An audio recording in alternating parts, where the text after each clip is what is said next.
This is Roger with Wheel Kinetics in Tucson, Arizona. We're selling this Expedition. It is a 2006 Ford Expedition. It's an Eddie Bauer two-wheel drive with a 5.4 liter motor. It has a third seat, leather, has 48,000 miles. We purchased directly from an insurance company in San Diego. Didn't do a whole lot here, just had to detail it, and we've been waiting for a week or so for our painter to paint the gas door. It's got a crappy chrome aftermarket gas door on it that's hard to open, and I got tired of waiting for it.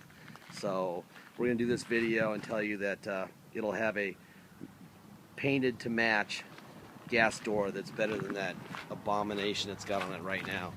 I'm going to walk around. Most of the vehicle's issues are on the exterior with the paint. It's got a nice set of tires, Continentals. I would say that this passenger front tire is probably 80 or 90% tread. Front bumper, stuff like this.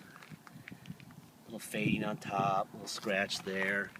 Front bumper cover is kind of scraped up. There's a hole where, obviously this used to be a license plate holder and someone just pulled it out.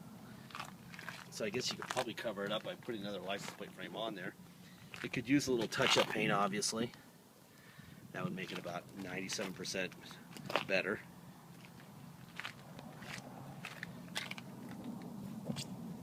There's your tires there. Front tires are great, 80-90% easily. See a little, that is, oh, that's coming off. That would be our detail shop doing a terrible job. Let's see, I see a rock chip right here on the passenger rear door. It's my job to actually throw these things under the bus as much as I can, so that if you buy them and ship them, you're not unhappy with what you get. The rear tires look like they're about 30 or 40%. They stole the rear wheels and tires off this vehicle, so when it got here we had to buy those wheels, and we happen to have some Continental tires. They're not the exact, I don't think they're the exact same tread pattern, but they're close. But the rears are about 30% and the fronts are about 80 or 90%. There's some little chips on the tailgate. Discoloration on top of the bumper. Got a tow package. Chrome exhaust tip.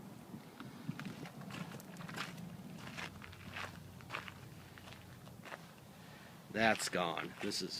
We've been having trouble opening this thing, and so this is all going to be gone. It'll be that color, and it'll be painted perfectly. It'll be the nicest part of the paint job when we get it done. We were going to just get another aftermarket one, and I'm like, oh, that's ridiculous. Let's get the right thing. Anyway, there's the driver rear tire, which actually looks a little bit higher tread than the passenger rear. Probably 50%. So the passenger rear is the lowest tread. I mean, I would just get a tube of touch-up paint and walk around it with that, and then I would expect to buy matching rear tires to those fronts in about 3,000 or 4,000 miles. That's all I would do with this thing. All right, I'm going to start this thing and show you underneath the hood.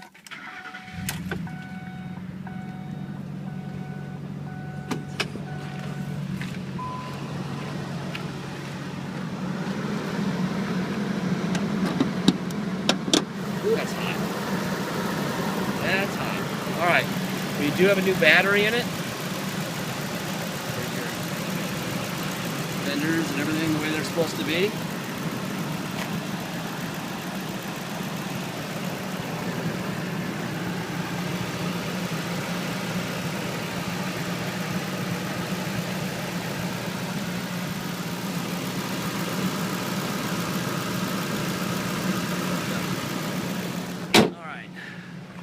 Take a look at the roof real quick, make sure we have no surprises up there.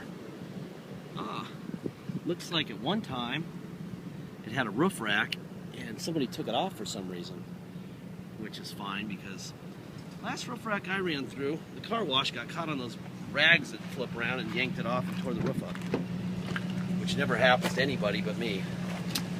Alright, there's your third seat.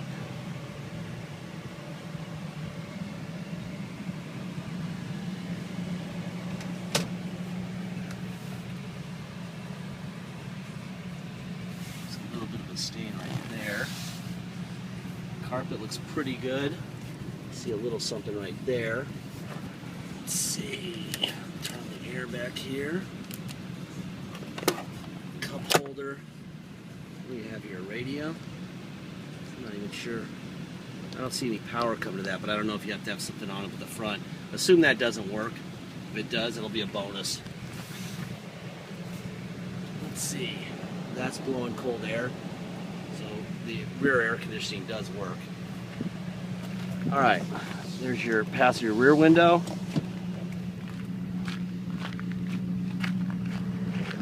I mean your driver's rear window.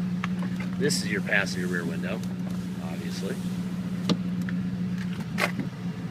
That.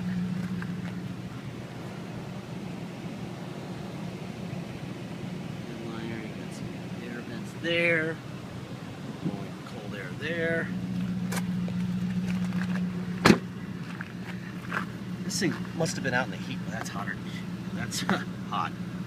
That's probably been out in the heat forever. In the detail shop, when they hit it with the buffer and peeled it off. That's probably why it's got so low miles, is that it's probably been sitting in an impound yard forever. There's the window. Door locks. This is a manual seat up front on the passenger seat. A little stain there. Little one there. The wear is excellent. Nothing in there. There you go. Let's open this real quick. Let's see what we got in here. It was filthy dirty, so I guess I can't be too mad at the detail shop. There was something funky going on there. But the amount of money you're going to save on this thing, the fact that it's so low miles, should more than make up for its few cosmetic issues. Alright, let's start with the passenger window, passenger rear window, driver rear window, perfect, and driver window. Alright, door locks.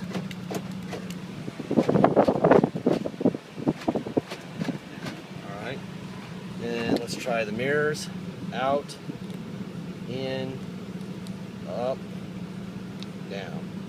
Other side, out, in, up, down. Alright, let's see, power seat. Let's go forward, back, front seat up. Let's see, oh, that was all the way up. That's the seat down, and that's the seat up. There you go. Little bit of wear showing here, but not much.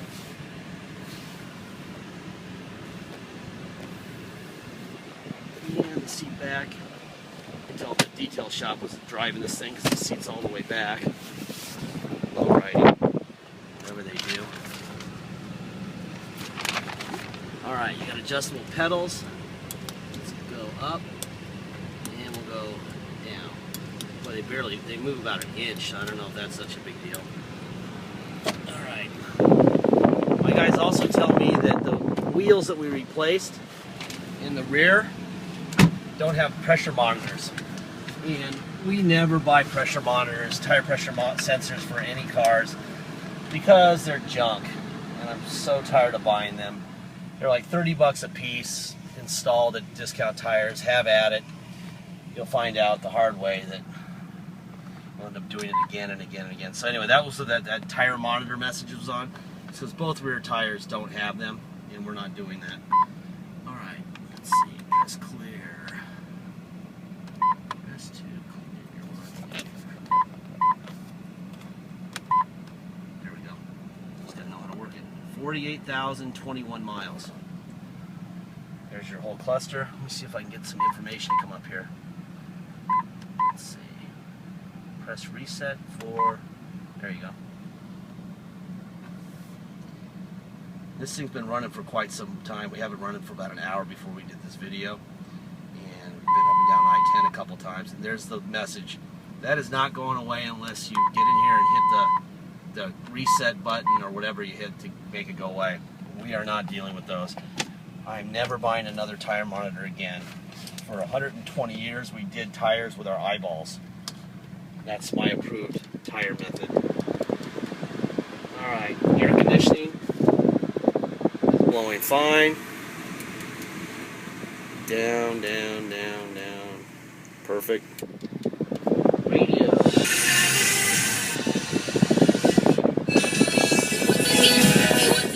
Yep, let's see if these work. That works. Let me see if we can change the station here. Yep. There we go. And the air conditioning's going. Alright, so all these controls work on this side. We have cruise control over here. Overdrive, on and off. Alright, let's see what else we got to do here. I'm going to turn the air up a little bit more because I'm freaking hot. It's like 9 million degrees today. Alright, if you come to Tucson to drive it home, you have to have plates. Oh, we do have this too here. So I can turn off the rear air. And I did hear the fan go up back there, so it's off. So the rear controls in the front work also. If you're going to come to Tucson to drive it home, the only way to do that is with plates and insurance. You can't get plates and insurance on a salvage title, so we have to restore the title to something called the restored salvage title. That requires an inspection by the cops. That requires us to be up about 6 in the morning and have this thing there, first in line about 7, and then they start at 8. And usually we're out of there quickly, but we're required to stay with the vehicle, so if there's any delay, we can be there all day. We charge $200 to do that. $50 is what the state charges, $150 is what we add to that to cover the cost of being there potentially all day. Once we get that done, we get pass the level 3 inspection. We take the level 3 inspection, the salvage title, to motor vehicles and get a restored salvage title. Now we can get you plates to drive home on, and you can get insurance. So that's mandatory if you're going to come here to drive it home. Also mandatory is a $250 dock fee and taxes. Taxes are 2% city sales tax here in Tucson. This thing runs good.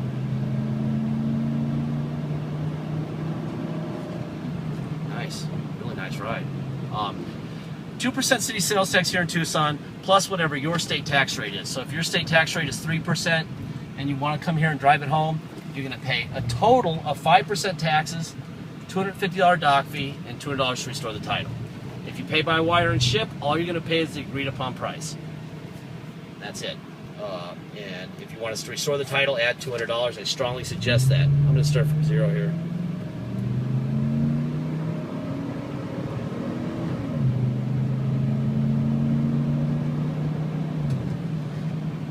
Nice. Just a nice car. Really nice car. Please make sure if you're going to ship it and you decline having us restore it, please make sure that you contact your local motor vehicles, tell them you're going to bring an Arizona theft recovery on a salvage title. All you're going to bring is the vehicle itself, the Arizona salvage title, and a bill of sale. That is all we are ever going to be able to provide you, so make sure that's good enough, because obviously if you spend money shipping it there, you're going to be pretty irritated if you can't get it done. It's only happened twice in 10 years, but I remember both like they were yesterday. An Escalade to Illinois that was absolutely perfect, which is the problem. When they're perfect, then they want receipts for replaced parts and all kinds of stuff. Nothing was replaced, there was no damage, and that's where this thing spirals out of control. So just make sure you're not one of those 2 in the last 10 years, okay? Also, get a deposit in. Once we have a deposit, we have a deal. We'll put your name in a banner thanking you over the vehicle on our website at wheelk.com. And that'll be a done deal. Until then, it's for sale, and if somebody comes in with cash after we've agreed on a price and you don't have a deposit in, they get it. Also, eBay people, not a brand new car. This isn't a brand new car. Ford stopped their warranty for a reason. 900 engineers said this is the end of our warranty. They probably know better than we know how long these things will last for sure. And if they know, they probably know more than we do. So we have no idea what the future for this vehicle is. It runs great, it drives great, got some nicks and dings and whatever, and chips and stuff, but that's what we know. We don't know what its future has in store for it, okay? Thank you very much for your time. Have a great week and be safe.